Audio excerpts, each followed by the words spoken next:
You're listening to Captain John Doe, real aviation stories told anonymously. Let's get into it. Welcome back to the Captain John Doe podcast. I'm Kevin. And I'm Mindy. Hey, guys. Welcome again to another episode. We are so excited to be back, and we're closing in on our live podcast. Live show. We said it last time, but if you guys are coming to MBAA base Wednesday, October 15th. This is next week, right? Next week. Is it? Yes, it's next week. Oh my gosh. If you're coming next week to Vegas, to our little hometown, MBAA base, October 15th, which is Wednesday of the show, 10 a.m., come to our live show. We will meet you guys after. We have stickers. It'll be super fun.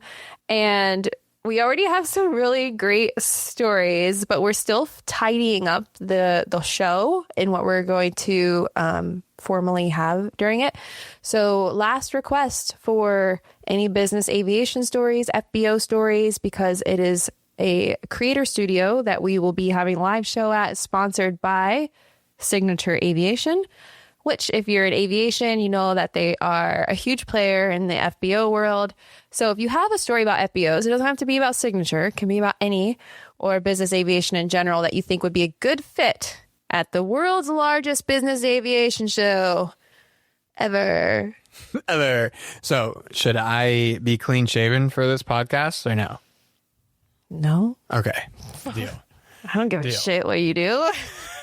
You're going to have a beard. Oh, man. I'm not 121. Well, last week, if you guys listened in, you heard about my demise at LPA. Ugh. One thing we know about this career field, aviation in general, is it is a roller coaster.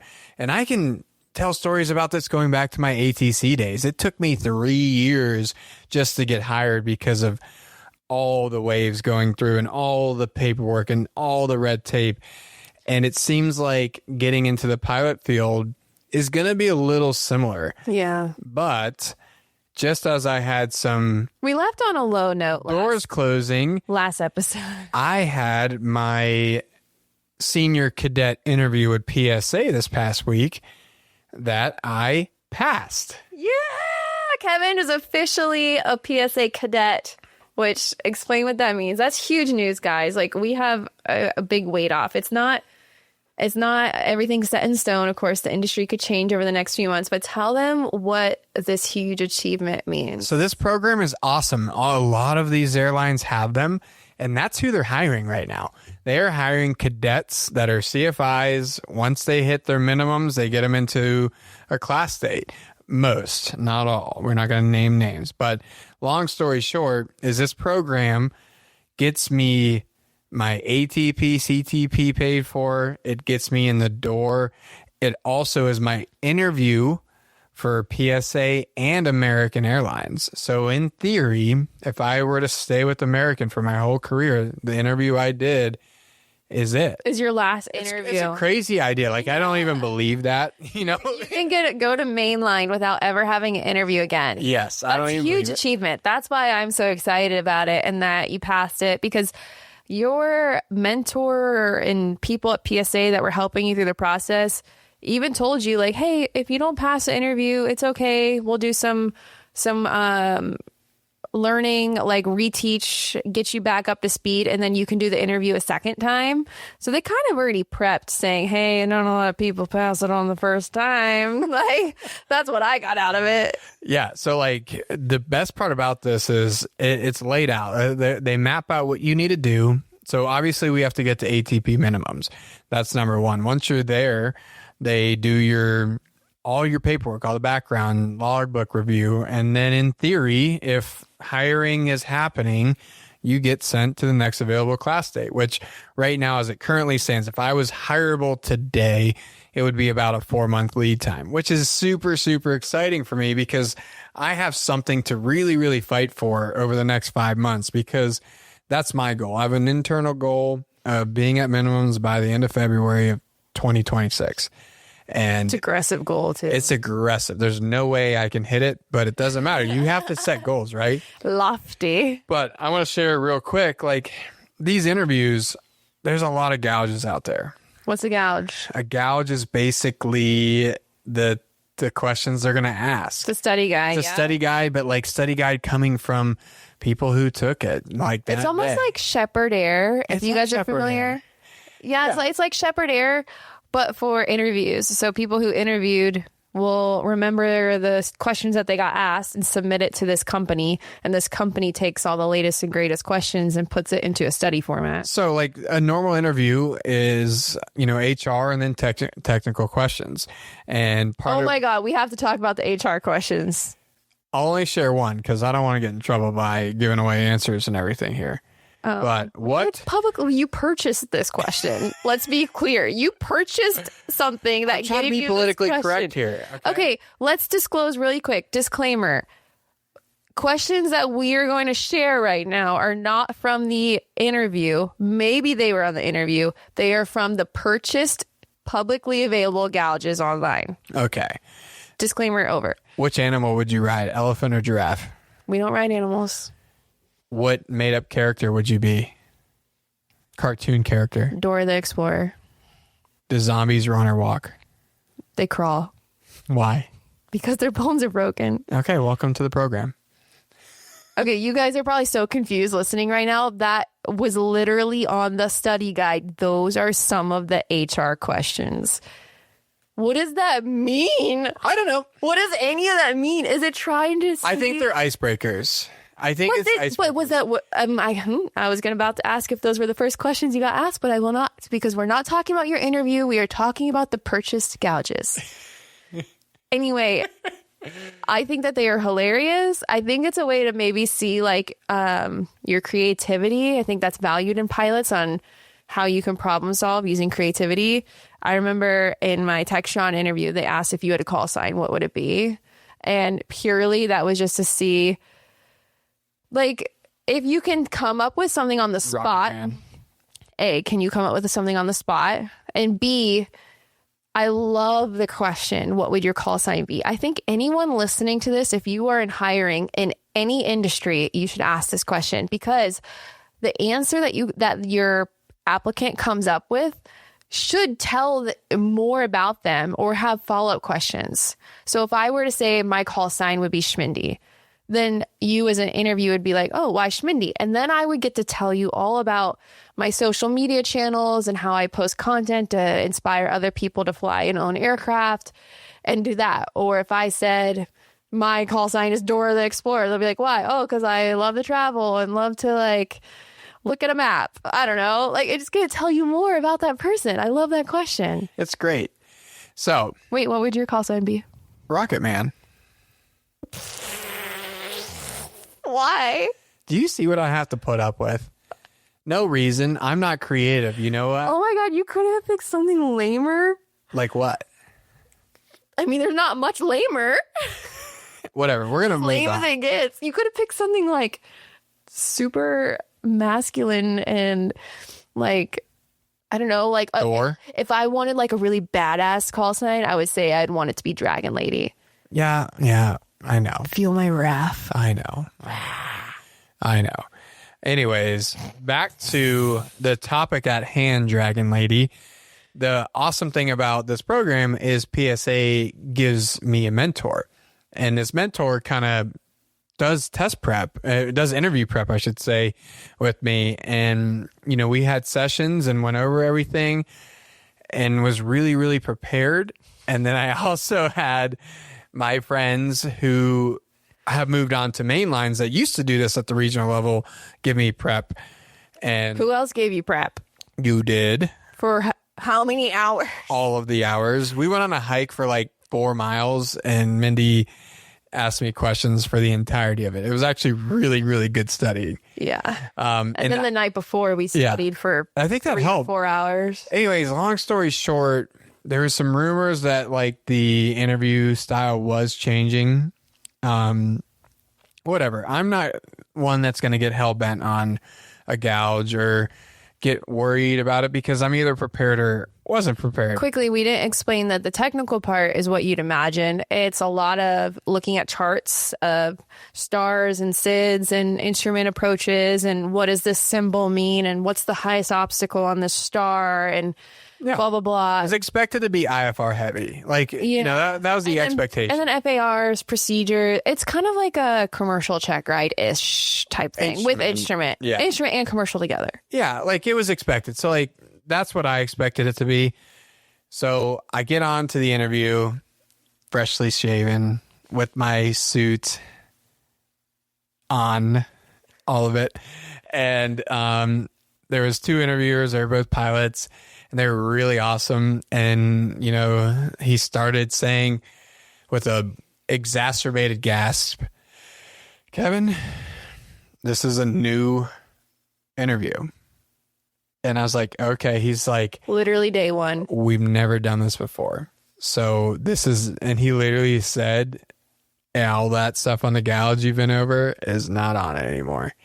And Mindy's kind of like walking by in the hallway. Anyways, so I just take that and ignore it completely because I've done this so many times. Like, you know your stuff. That's the thing is like, I've had literally 50 check rides in my life, and I've learned that I have to prepare. Like, that's the only thing I can control. So like, he told me that, and I didn't even acknowledge what he was saying. But disappointing because you thought that it would be the easiest interview that you've ever had. It would have been, but it actually was one of the hardest probable check rides I've ever done. Yeah. Honestly, because all the questions that they asked, I was not studied for. This was hard as can be.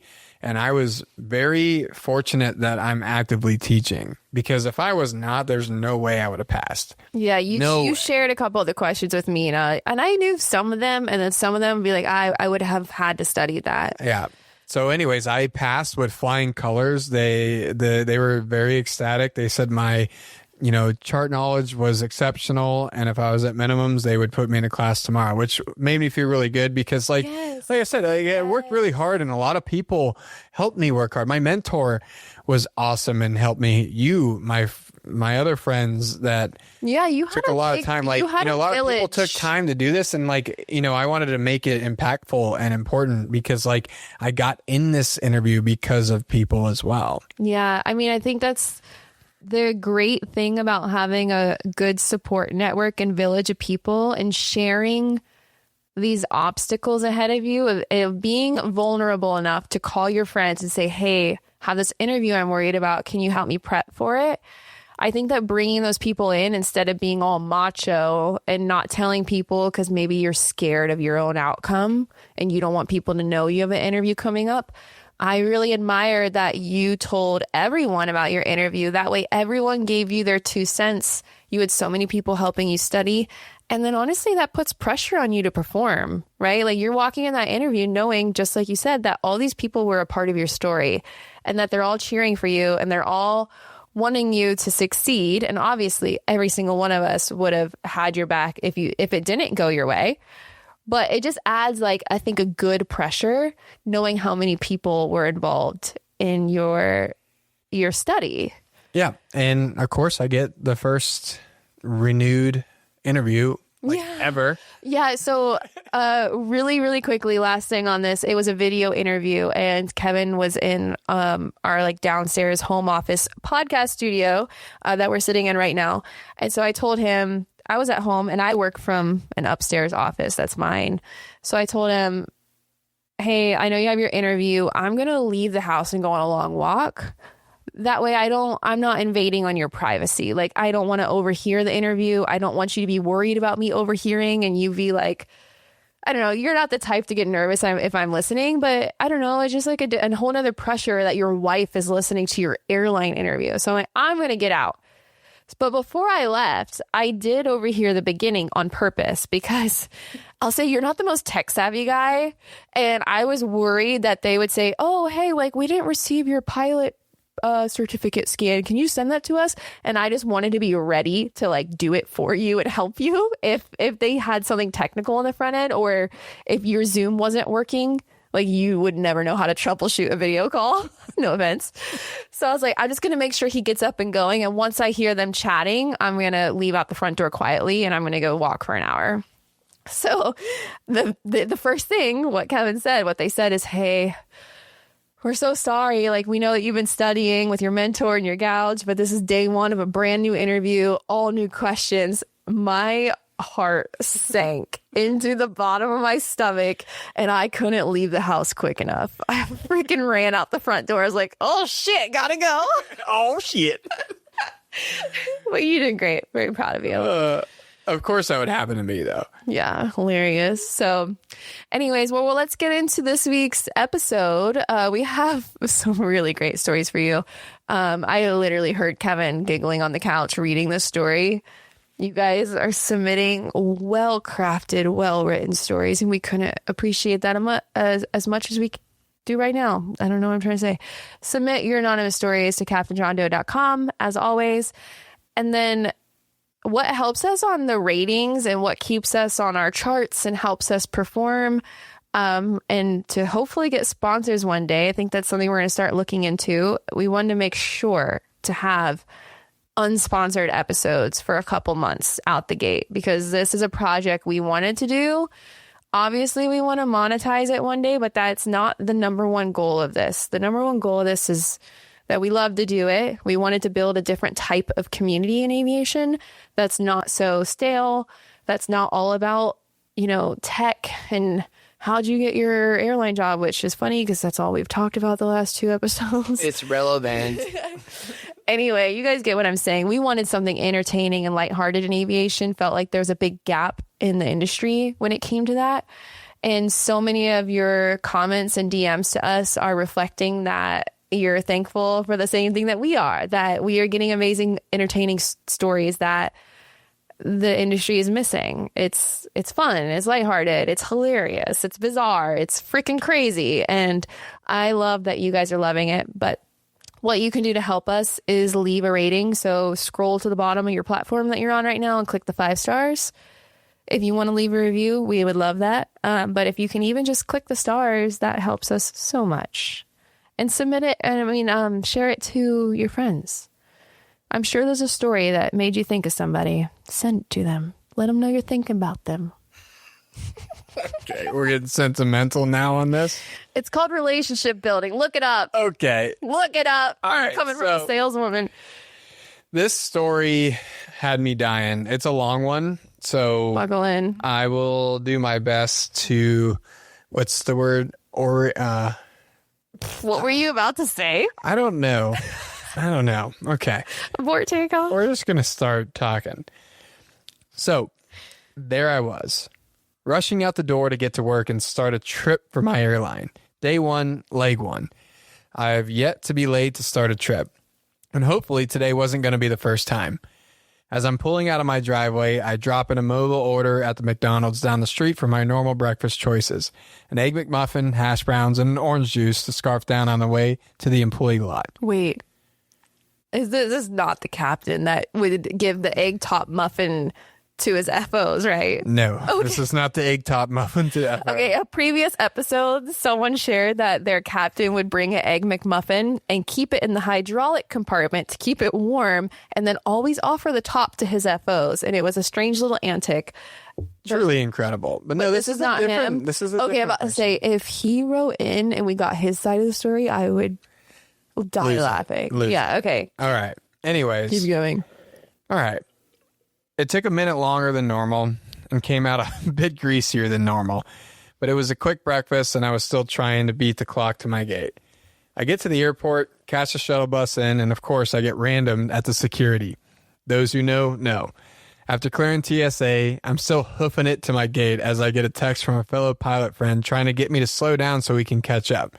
It's at this moment I start feeling a distinct rumble in my tummy. Oh, no. That's a telltale sign of an approaching problem. Oh, no. I finally get to my gate, and by God's grace, the plane had just arrived from maintenance. The jet bridge is malfunctioning, and there's a delay until the airport's repairman can get the jet bridge moving. Fantastic. I spin around to try and locate the nearest suitable spot to make a tactical offload of my now Mick problem when And my friend, who had spotted me at security, is standing right behind me, reaching up to tap me on the shoulder to say hello. I hadn't seen this friend in a while, and I didn't want to be rude and run off, as the building pressure in my abdomen was seeming to subside for but a moment. But as soon as I could have a 30-second or so catch up with my friend, the gate agent announced that the jet bridge was fixed and, I quote, "As soon as we get the crew on board and situated, we'll start the boarding process." That was my cue from the gate agent to turn my butt around and get on board so they could clear their gate and get these now delayed passengers out of their hair. It's a short flight, just over half an hour flight time. Maybe I can hold it until we get on the ground at the destination. By the time I had my side of the flight deck set up, the pressure had come back. Oh, no. And I'm about to bolt out of my seat to run back into the lavatory when I look over my shoulder and we're already boarding. A constant stream of passengers coming on board, looking like they're happy to finally be getting on board to go Can you home. imagine boarding the plane and hearing the pilot just blowing up the lab? Hold on. Okay. The lavatory is out of the picture since we only have one on this airplane. It's all the way in the back of the cabin. Oh, no. I'd have to bowl over a couple old ladies who were slowly shuffling their way to their seats from the wheelchairs they had left at the jet bridge. I couldn't get into the terminal, though, the mass of passengers and their luggage blocking the adapter ramp from our aircraft into the jet bridge. So my only option now was to wait. Impossible. My only option was to wait and to try to bear the building pressure under my belt.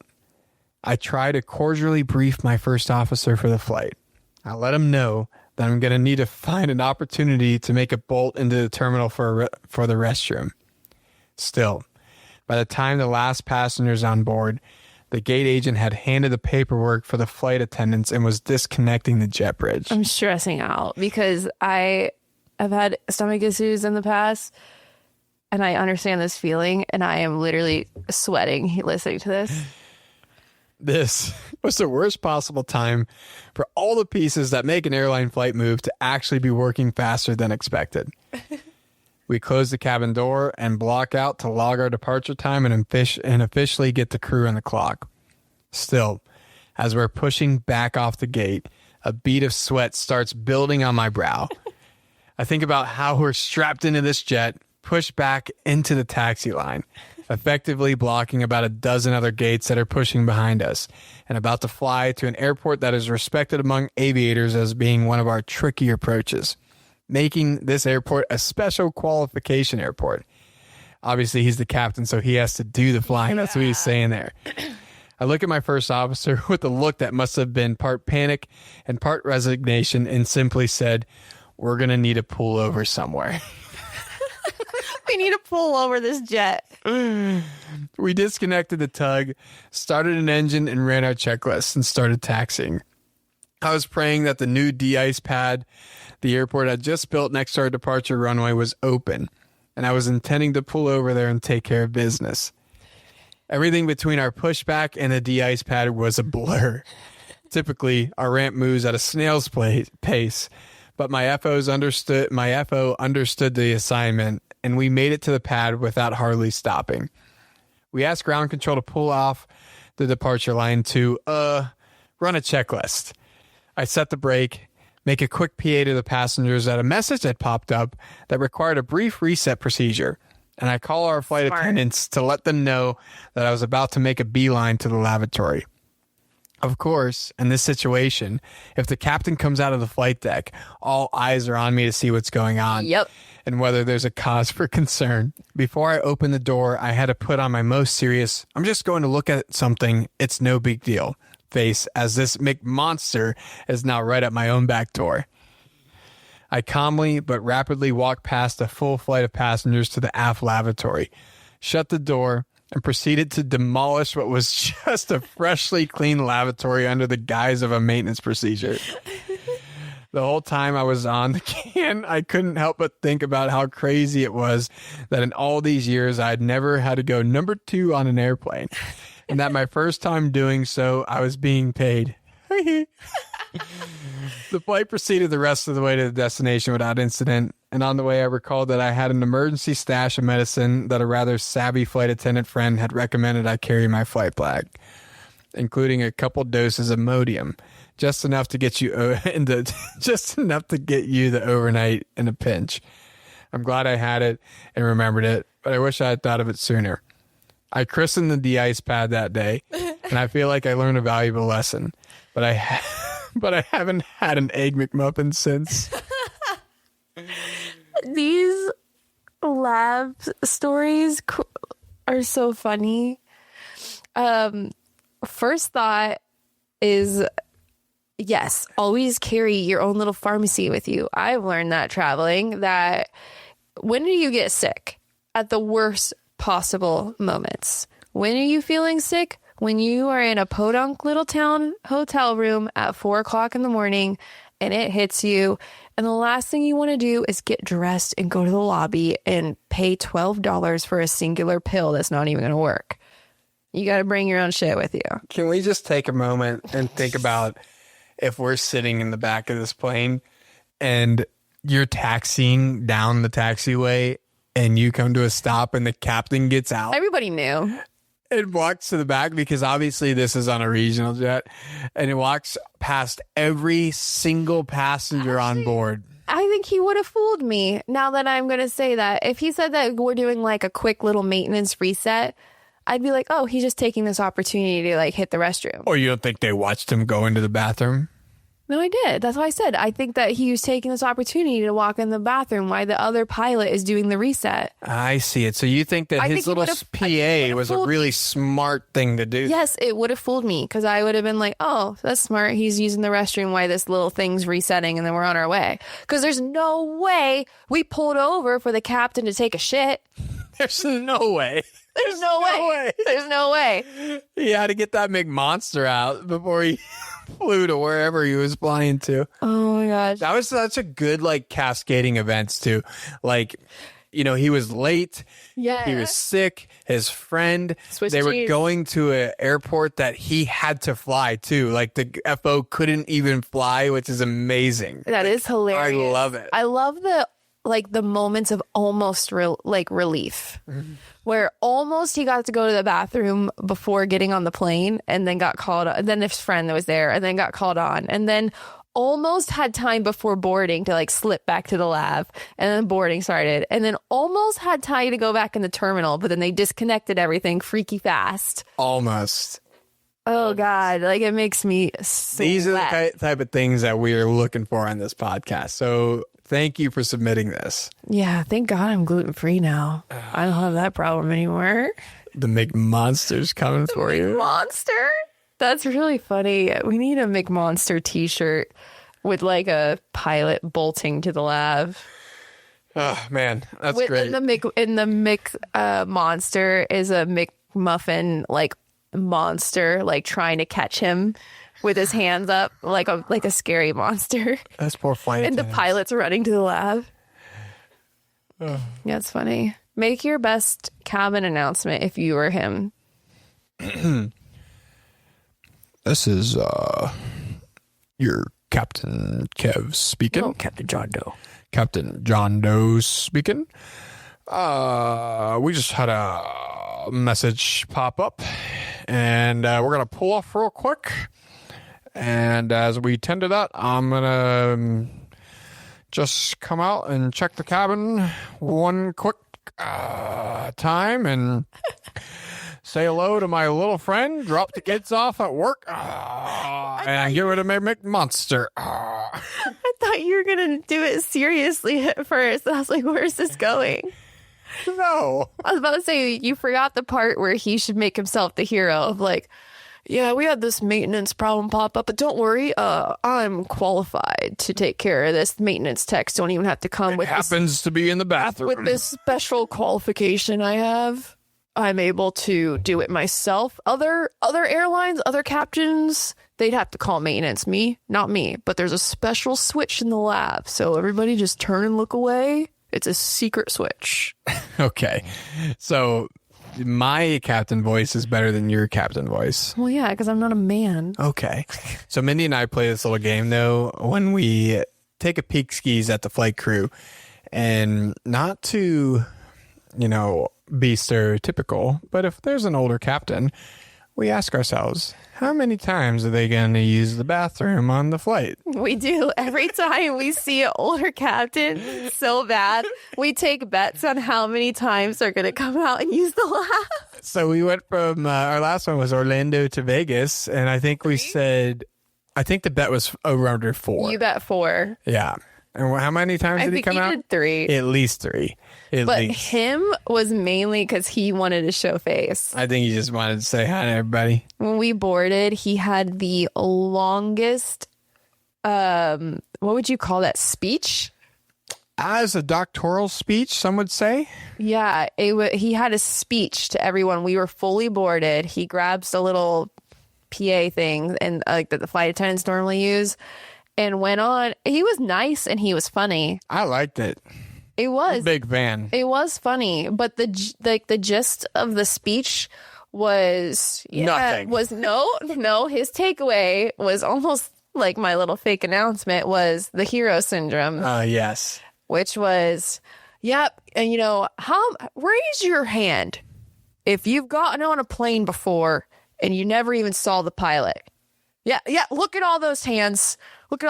Well, that's not me. That's not this airline. That's not me. You are going to see my face. You are going to see who is taking the controls of this aircraft. And I am the one personally flying you to Las Vegas tonight. I clapped. I gave an applause. It was beautiful. It was a tearjerker. It was beautiful. But honestly, it was like a 12-minute speech. It was very long. Like, I was like, can we, like, you could just keep doing this while you're taxiing because, like, I'm ready to go home. But over and over, he's like, this is my face. You're going to see my face. Oh, we did? I'm not just a nobody up there, that's, hiding behind the cockpit door. You're going to see me. This is personal. And I'm like, oh, God, what is going to happen? Such a great captain voice. Oh, my God. You just said I had a shitty captain voice. Yeah, but now it's great. Well, because I'm impersonating. Anyway, are you ready for my story? Yeah, it's not too long. I found this forum talking about like IMC experiences. So this one is in the F-15. Took off at night on a bad weather day in England for a training flight over the North Sea. 2 4-ships are meeting a tanker and then doing some training. Weather was 300 feet to flight level 200, so clouds. Not good. Right. Take off, go meet the tanker. While we're getting gas, the other flight lead calls me on the radio saying that his HSI failed. That's a problem. Yeah, that is a problem because it is the only way you can get back on the ILS and the weather is awful. We have a little discussion on the radio and decide to get topped off on gas. That way it'll give us a few hours to figure this out. We separate off all the other wingman in the airspace, and then we meet up. We call back to ops to check the weather everywhere suitable in England and Germany. It's the same everywhere. Bad. Bad. Radar approach is not a good option with the low ceilings. Decided to do a formation approach through the weather down to minimums at night. I elect to do a 30-mile straight in so that we're not doing a rectangular pattern with turns in IMC and in formation. We configured above the weather with gear and flaps, slow on speed, way far out. Entered the clouds at 20,000 feet, close formation. He's a few feet off my wing in the dark. I count down the altitudes on the radio as he's staring at my jet. It takes what it feels like an eternity to get down to minimums. Trying to fly as smooth as humanly possible down to final. Around minimums, we see the lights in the runway through the England mist. You got the runway? Got it. He splits off, and in 10 to 15 seconds, he's on the runway. I go around back into the weather, do a lap around the radar pattern, and come back and land. When I get back to ops, he's still in all his gear at the ops desk, working his way through a tall glass of scotch. Good times. Jeez. So impressive what these guys are capable of doing, by the way. Like, yeah. Like formation flying an IMC and a fighter jet. At night. At night. 2 minimums. 2 minimums. I can't even comprehend that at all. First of all, this guy is a bro. A baddie. Yeah, that he was like, I got you. I got you. He literally held out his hand and said, follow me. Follow me. Follow me. We're going to find. You're going to owe me for the rest of your life. That's just crazy. IMC at night in a fighter, which I can't even understand. That's a tough flying. Because they're not on autopilot, probably. They're probably not even on autopilot doing that. I don't know anything about fighter formation, but I imagine they're not on autopilot. No, you're not autopilot formation. I know. I don't know. You're stick flying formation, 100%. But yeah, I mean, that's a tough flight and approach without the formation. Just like on itself. Weather is from 300 feet to 20,000 feet at night, over the sea, refueling with the tanker. Like, that's a tough flight in general. Yeah. And then to have someone fly formation with you and you get them down to minimums, man, they probably had quite the night after that. I would think so. Wish I was there. Jeez, the IMC thing made me think of a little ATC story that happened with me when I was working. This was back in Orlando, and it was really, really bad weather, and we had an enormous push. There was just constantly minimum separation over and over, and the line was all the way out to DC. Like, it was just nonstop. So we were running them as tight as possible, and I had a heavy leading the pack on one of this sequence, and one of the air carriers behind him just wasn't slowing down. And I had like this mild, not panic attack, just like, what am I going to do to resequence them? Because this is not going to work. I'm going to have to break them off, but there's nowhere to go. And one of my buddies behind me said, ask him if he has them in sight. And I'm like, I think it was like a hurricane, pretty much. Like, I was like, what do you mean does he have them in sight? Where's the track? He goes, ask him. And I said, what? All right. And I go, so-and-so, do you have the heavy in sight? And they go, what? Like, are you high? What? And I was like, all right. So-and-so, turn right, heading, 090 vectors for resequence. We got him in sight. Magically, the clouds disappeared, and now I can see them. It was funny. Did you keep them in sequence? Yes. Oh my God. Yes. And they were lying. Of course they were lying, but it worked. To be fair, like, you need 5 miles down to the threshold behind a heavy, and it was very, like, I was being, I told him, like, you're 4 point. Not 4 point. We didn't lose separation before, to be clear, but like, it was gonna happen. Yeah. So you were getting ahead of it. Yeah, I was getting ahead of it because I could just see, when you're gonna lose it. Wait, you said the plane in front wasn't slowing down? No, the plane in front was a heavy. The plane behind the heavy just wasn't slowing down.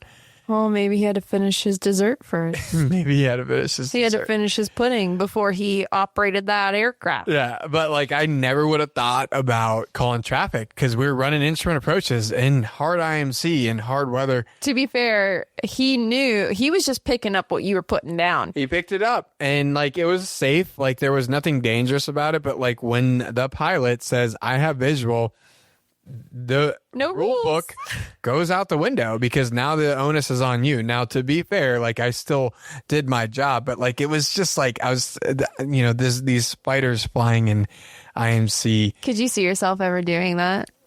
Formation? What this spider jet story? Can you imagine yourself in that seat? No, it's hard to, like, I mean, okay, yes, well, but like, question. No.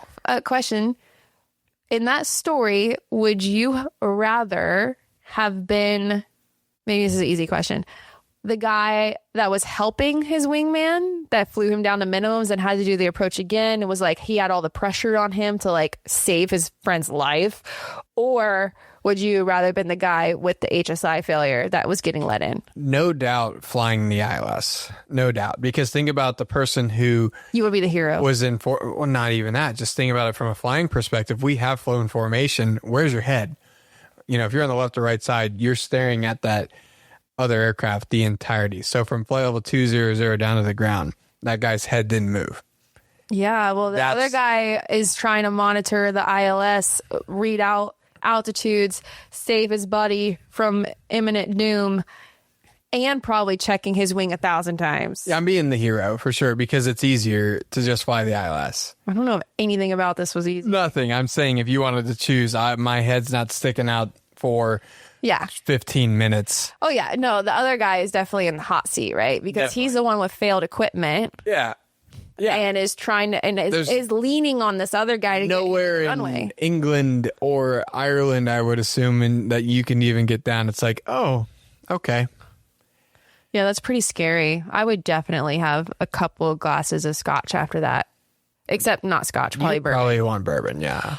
You know what I thought of the other day? What'd you think of? Have you ever seen the show called Drunk History? Of course. Do you like it? I like most shows on the History Channel. Do you think it's funny? Yeah. Well, I saw it the other day because it was the only channel that would work in my hotel room, and all the cable was out in this very small town in Kentucky. And Drunk History was on. It was my first time watching it, and I thought about how funny it would be if we did our own drunk aviation stories. No. Is that a bad idea? Yes. Because I was like, I love bourbon, and the essence of our show is the stories you hear over drinks, glasses of bourbon, beers in the hangar. We're not doing that. No. Okay. I need to be a hireable candidate, Mindy. They can be like special edition episodes. No. No. If you want to do Drunk History Aviation, I will sit here and laugh at you. I can't do it by myself. That would be embarrassing. That'd be funny. Okay. Speaking of whiskey, what's your favorite whiskey right now? Oh, I don't know. It depends on the occasion. It's that when people ask me, what's your favorite bourbon? That's an identical question to me asking you, what's your favorite airplane? Or if money was no option, what would you buy? Because that you could answer that so many ways. Well, am I trying to travel? Am I trying to go upside down? Am I trying to be like a military guy? You know, what's your favorite plane? Oh, well, where am I going? What's the mission? You know, guys, for you listening, when you ask your wife, what does she want for dinner? And she says, I don't know. Is that what I'm doing? Mm-hmm. I'm avoiding an answer. There's 2 bourbons right now that I would say you'd want. Number 1, we love Flair bourbon. Why? Because we have a good friend who's partnering there, and it's an awesome product. Yep. Aviation bourbon. Number 2. Pilots and bourbon. Number 2, another friend, Brothers Bond. We love those 2. Yeah. Right? That's the answer I thought you were going to say. Those are top shelf. That's just simple like that. But Flair bourbon, Brothers Bond. Okay, I love both of those bourbons. Why do we like that? Because we like the people who make them. That's true. There's so many bourbons I like, though. You're stressing me out that I don't get to say all the other ones that I like. Like, what do you want for dinner? Pizza. You want pizza. Well, what answer are we going to get? Steaks. Yeah. Okay. But really, check out Flair Bourbon and check out Brothers Bond. Brothers Bond also has a new one that just came out that we tried the other night that's regenerative. And it was fantastic. Lately, alcohol and me have not been vibing, but I drank several glasses of it and I felt amazing. So I don't know what's different about how they're like distilling that, but incredible. So yeah, we're bourbon fans here. I have a big collection, and maybe one day Kevin will give in and we'll do drunk aviation history. Maybe not. It's drunk history, but aviation. We could talk about Amelia Earhart. We could talk about D-Day. We can reminisce on all the history. Did you see that Amelia Earhart's files are going to be publicly released, apparently? By whom? Trump asked for it.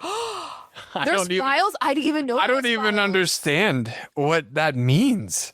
I didn't know there was files. I don't know. Why is that a thing? Mean? I don't know, but I guess we'll find out. Wait, why would those be secret? What are they hiding? I don't know. Maybe she's still alive. Okay, if we find out more about that, we will have it on the podcast. Someone also asked me for a follow-up on the stolen airplane article. I'm going to look that up, and if there is a ending to that story, I will share the follow-up because I'm still losing sleep about it. And that's that, and we're going to see y'all next time. And that's that. That was the sign-off. Let's go get some pizza. Or steaks. Bye. Bye. Thanks for flying with Captain John Doe. If you have a story to share, visit CaptainJohnDoe.com and stay anonymous. New episodes every Wednesday.